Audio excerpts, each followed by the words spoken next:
que de joie de savoir que nous, les membres de la communauté, avons pris le relais. On a pris le relais parce que si Jésus était resté au milieu de nous, qu'est-ce que vous pensez qui serait arrivé? On y aurait dit, ah ouais, fallait les affaires.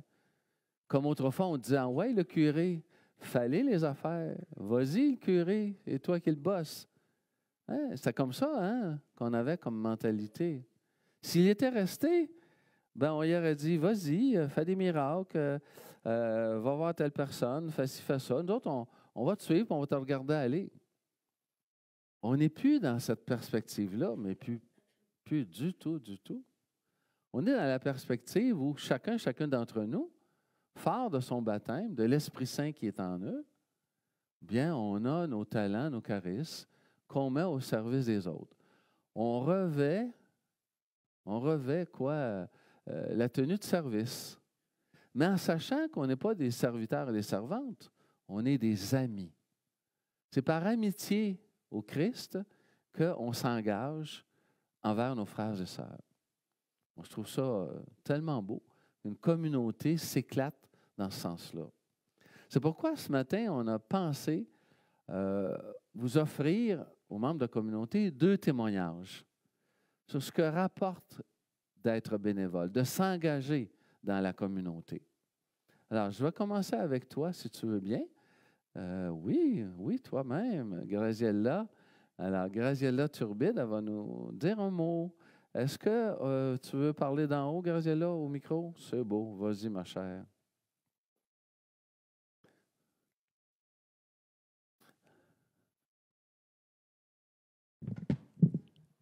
Alors, si j'ai voulu faire ce témoignage ce matin, c'est pour 2 raisons.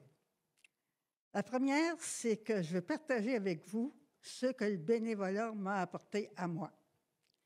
Et la deuxième, c'est pour dire ma reconnaissance à tous ceux et celles qui m'ont permis de faire du bénévolat, tous ceux et celles qui m'ont donné cette chance.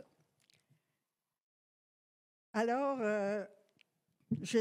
quand j'ai commencé, j'étais au début de la quarantaine. J'habitais la paroisse Saint-Amand-de-Villeneuve depuis une dizaine d'années. Puis, j'avais plusieurs fois pensé de m'impliquer dans la paroisse, mais je remettais toujours à plus tard. L'occasion s'est présentée quand Denis, mon plus jeune fils, fut en âge de faire son sacrement du pardon. Alors, il devait se préparer avec d'autres enfants et l'école ou la paroisse demandait des parents pour les accompagner. Alors, j'ai accepté avec plaisir pour mon fils et ensuite, parce que c'était un engagement à court terme, 3 ou 4 semaines, tout au plus. Je me suis fait prendre, ça fait 40 ans. Alors, comme tout ne se passe pas toujours comme on espère, eh bien, mon oncle s'était trompé de sacrement. Au lieu de s'inscrire dans la préparation au baptême, la préparation au pardon, il s'est inscrit dans la préparation au baptême. Est-ce que c'est un hasard ou une erreur? Bien, peut-être pas. Moi, je soupçonne que l'Esprit Saint m'a joué un bon tour. Toujours est-il que c'est avec l'équipe de préparation au baptême que j'ai commencé mon apprentissage comme bénévole en paroisse. Et j'en avais beaucoup à apprendre. Je ne connaissais pas grand-chose sur le sacrement du baptême, puis je n'en connaissais pas plus sur la façon d'animer un groupe d'adultes. Bien, j'avais toujours pratiqué ma religion, mais juste le minimum que je croyais nécessaire à mon salut. Par exemple, je faisais mes Pâques. Je faisais toujours une petite prière le soir avant de me coucher. Souvent, c'était un chapelet à bien réciter à la va-vite. Je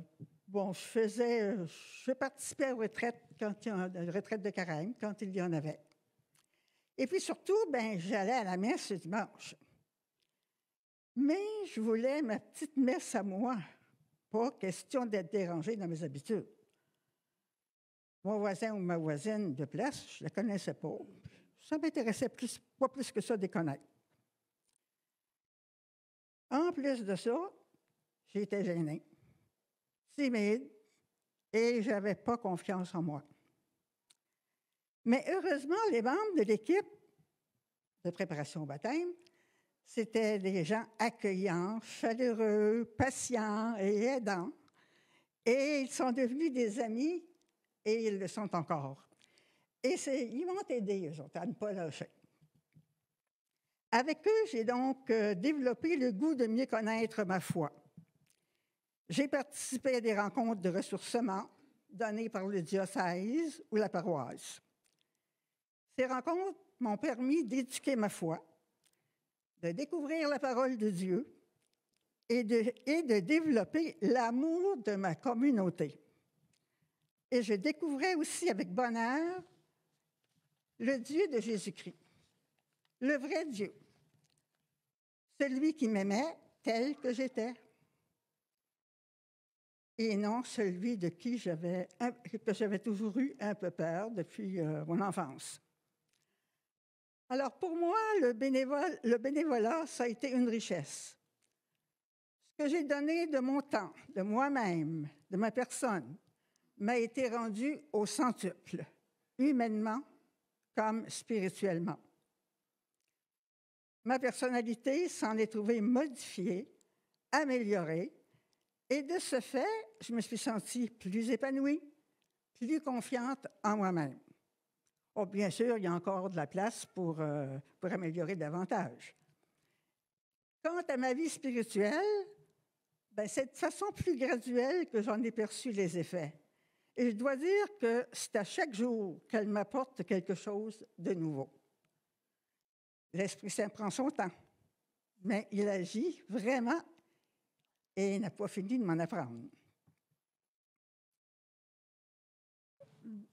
De mon expérience, je retiens certaines leçons. En première ligne, il ne faut pas attendre un message du ciel pour s'engager à faire du bien.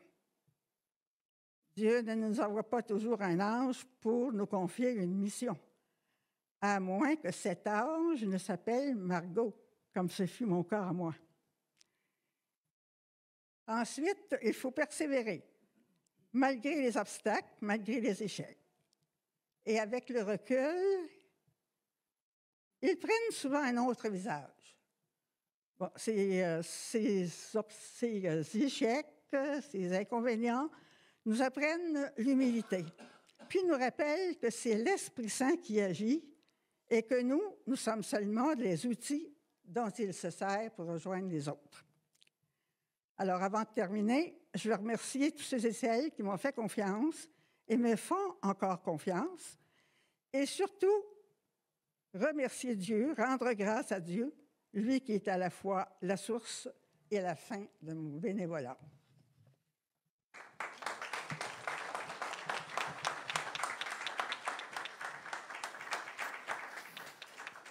On te reconnaît bien, Graziella. Merci d'avoir fait ce partage. Merci beaucoup. Et on a invité un plus jeune qui n'est pas dans la communauté depuis bien des années, mais qui vit une expérience d'engagement auprès de la communauté. Alors, Sébastien, c'est à ton tour de te laisser parler d'amour.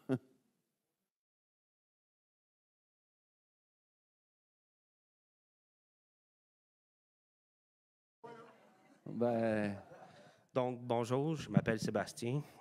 Je suis arrivé dans la communauté de Saint-Hubert en 2017 et c'était un drôle de moment dans ma vie où je me suis présenté à la place à l'emploi de Longueuil qui m'a sorti de ma zone de confort, en fait. Ils m'ont envoyé au Fort de Longueuil où j'ai rencontré Maurice, en fait. Et Maurice m'a référé ici. C'est là que j'ai rencontré Frédéric et Daniel aussi. Et c'est là que je savais que je voulais donner au suivant, mais je ne savais pas comment.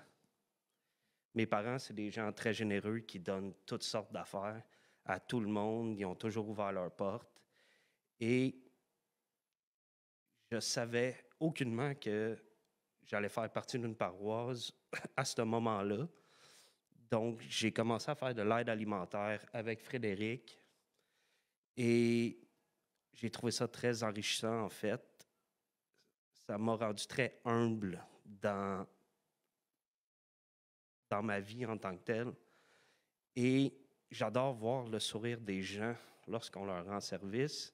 Je pense que c'est ça que je trouve le plus enrichissant de tout ça. Donc, c'est pas mal ça, en fait. Sébastien, tu as quel âge? J'ai 38 ans. 38 ans. Et puis, tu t'attaches tout doucement à une communauté chrétienne comme Saint-Jean 23 par le service que tu rends finalement. Absolument. Et lorsqu'on rencontre Maurice, on dirait qu'il y a quelque chose qui se passe à tous les fois. Donc, puis on m'a dit, viens ici. OK. Fait que j'avais aucune idée c'était quoi en fait, puis ça m'a comme vraiment surpris toute la ligne. Bon, mais tant mieux. Ce que j'ai entendu de toi, c'est que ça t'a rendu plus humble de faire du bénévolat, Absolument. de l'engagement. Oui. Tu as vu autour de toi des personnes en difficulté aussi? Absolument. Que ça vient toucher ton cœur. Absolument, oui, parce que j'ai eu beaucoup de difficultés dans ma vie aussi. Ah, c'est ça. Donc, j'ai fait un 360 sur ma vie et ça m'a vraiment fait voir la vie d'une autre façon. Un jour, on entendra ton témoignage. Hein? Voulez-vous qu'on entende un jour son témoignage? Oui, ça va être intéressant. Je vais juste dire, je reviens de loin dans la vie. C'est bon. Alors, on t'accueille à la communauté ici et merci de ton engagement. On t'applaudit encore une fois. Ouais, ça me fait plaisir.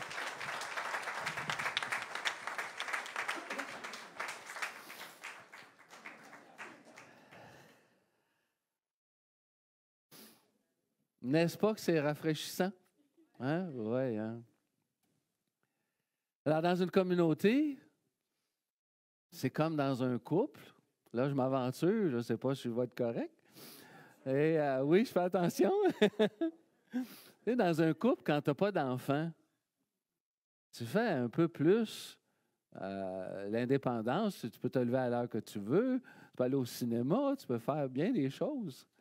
Mais quand tu as des enfants, qu'est-ce qui se passe?